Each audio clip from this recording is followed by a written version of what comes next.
Dok, ini yang tadi saya sampaikan mengenai ini kan bisa dilakukan satu penyesuaian. Nah, ini salah satu contoh yang udah kami sesuaikan. Ini di obat paling kami bisa masukkan kuantitinya. Misalkan sekarang kita ambil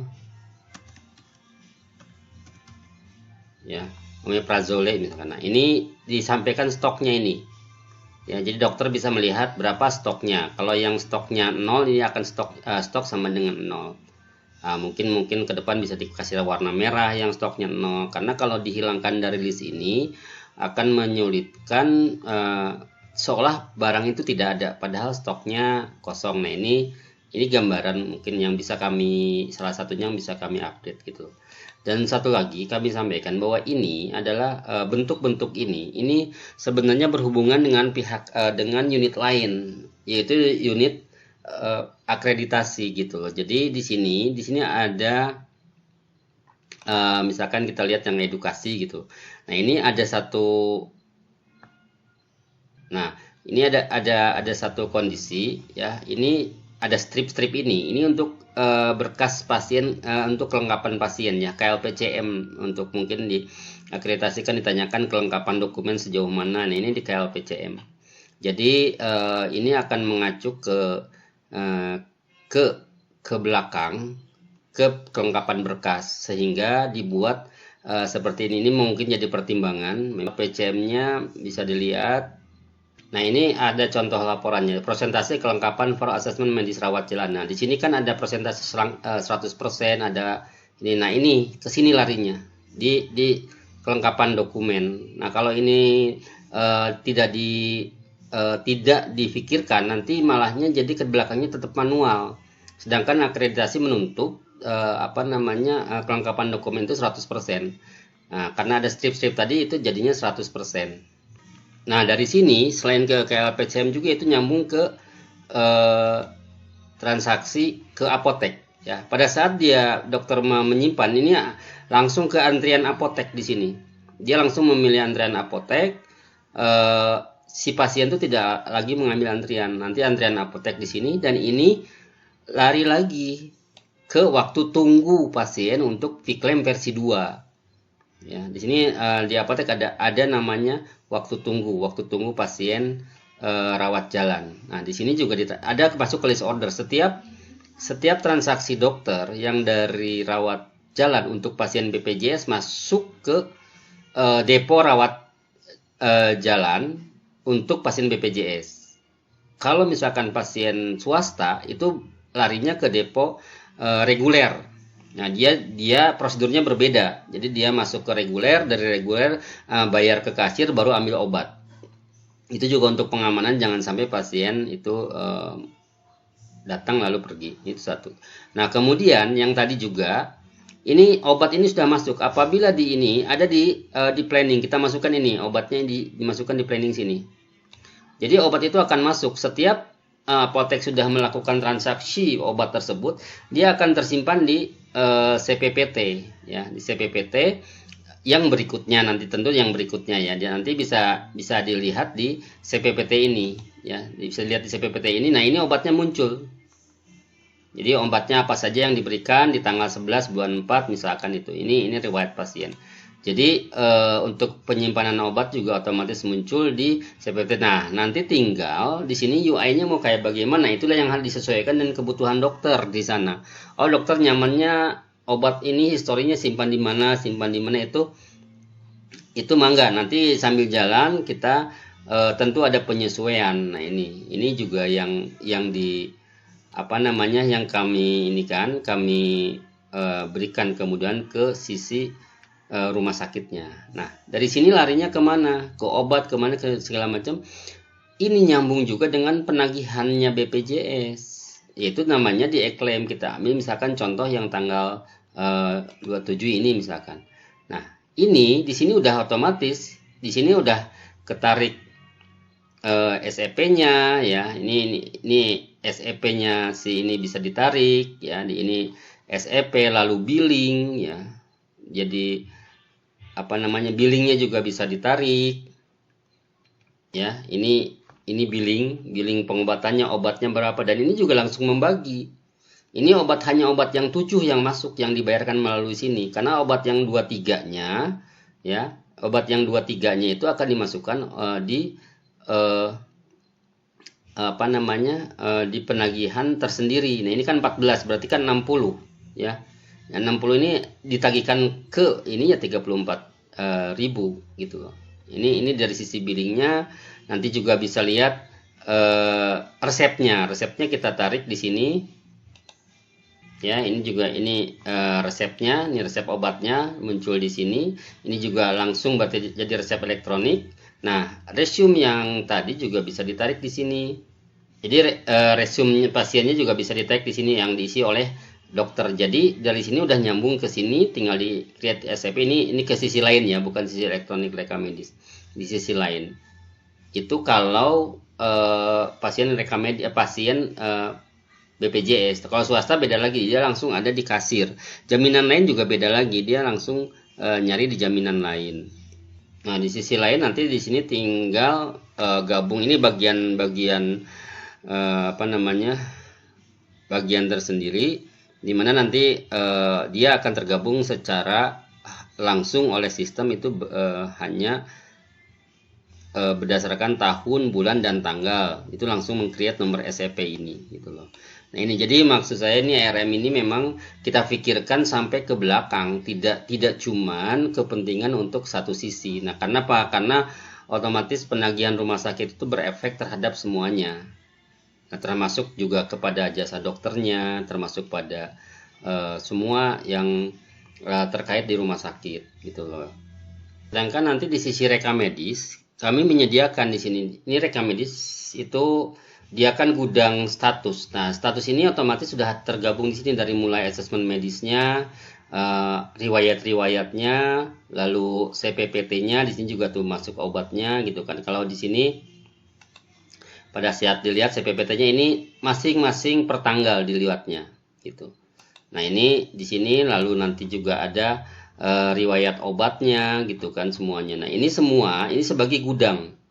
Segudang gudang RM, sehingga untuk melihat itu cukup panggil nomor RM, maka dia akan keluar semua riwayat pengobatannya di rumah sakit ini yang udah diinput di elektronik rekam medis. Nah, ini di sisi ini. Nah, ini kan juga dalam hal kelengkapan dokumen tidak harus melihat satu persatu.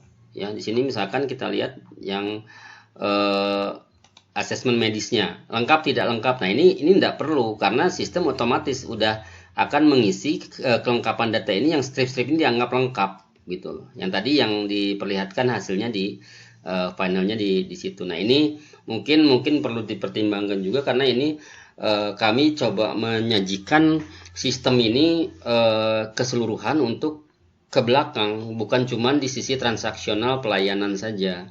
Karena harus dipikirkan juga ke belakang, karena yang biasanya kerepotan itu yang di belakang, yang ujung-ujungnya terjadi keterlambatan klaim, terjadi dominan kesalahan klaim ya. Dengan kondisi ini hampir zero lah ininya yang kembali berkas dokumen. Nah, di sini juga dilengkapi untuk Nah, di sini dilengkapi juga nanti memudahkan kepada registrasi, di mana di sini akan ada surat kontrol. Di sini riwayat rawat jalan untuk kontrol tanggal 5 pasien akan muncul. Nah, ini surat kontrol yang dari BPJS-nya udah terbridging. Ini langsung masuk ke sini, tinggal diklik ini aja, diklik kontrolnya, makanya dia datanya akan ke bawah dan akan masuk di sini. Ini mempercepat pelayanan ya, akan masuk di sini. Jadi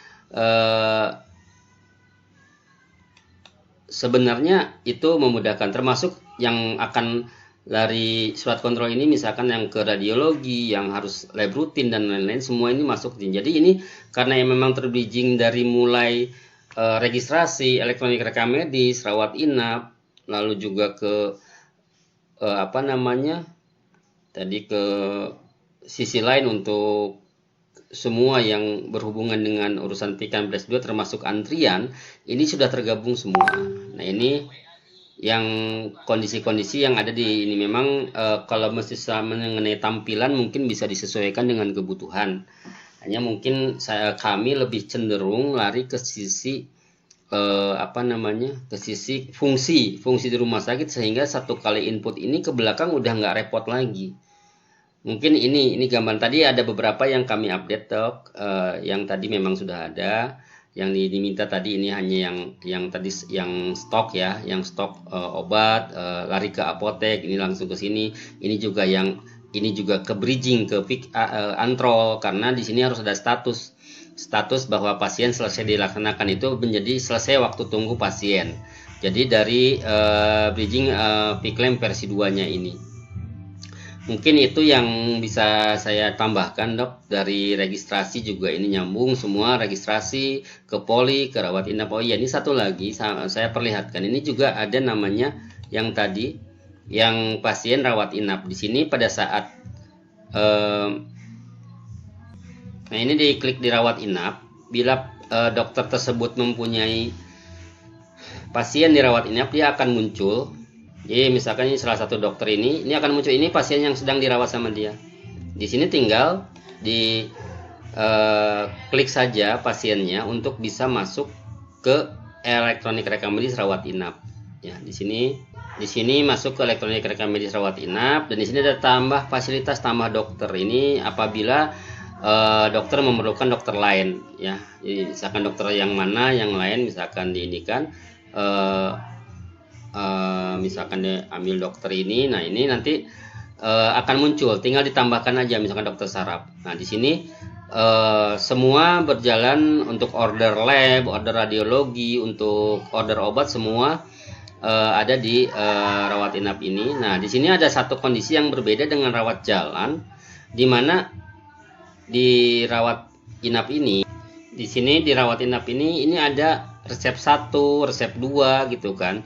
Nah ini resep 1 atau resep baru, karena gini, misalkan dokter jam 10 misalkan visit lalu kasih obat A misalkan, nanti dia visit lagi, nanti ternyata kondisi pasien memburuk, dia kasih lagi resep. Nah jadi di sini resep ke-1, resep kedua. Nah ini akan masuk hasil transaksional di rawat inap pun, dia akan jadi list ordernya di depo. Nah deponya pun terpilah, kalau memang deponya itu depo rawat inap, dia akan masuk ke depo rawat inap, bukan ke deponya rawat jalan. Otomatis dia masuk ke depo rawat inap di sini. Ini juga riwayatnya segala macam ada di sini semua. Jadi ini nyambung ke rawat inap, gitu. Termasuk termasuk tindakan pun ini semua akan tergabung di rawat inap ya. Di sini pilih tambah tindakannya ya, tambah tindakan untuk asuhan keperawatan, visit dokter dan lain-lain. Ini semua asuhan keperawatan ini yang adanya di rawat inap ya. Jadi ini tinggal diisi baik oleh dokter atau perawat, apa sih tindakannya sekarang, misalkan infus gitu kan.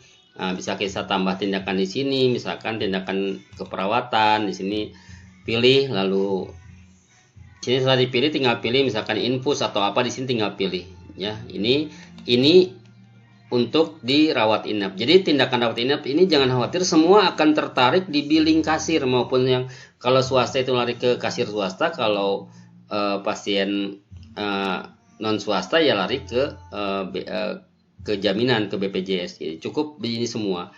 Jadi ini dilakukan oleh by system, jadi nyambung ke rawat inapnya. Nah ini kondisi sistem yang kami miliki gitu. Nah nanti mungkin pada saat pelaksanaan di Majalaya memang harus disesuaikan kebutuhan, harus duduk bareng antara keinginan dokter, keinginan manajemen, keinginan semua itu harus duduk bareng, baru kita sesuaikan dengan kebutuhan di sana. Ya salah satu contoh barusan kan memang kami updatekan yang kami updatekan stok. Nah, kita munculkan stoknya itu dimungkinkan untuk kita update kayak demikian. Mungkin itu dok yang bisa saya sampaikan tambahannya terhadap video yang tadi. Terima kasih.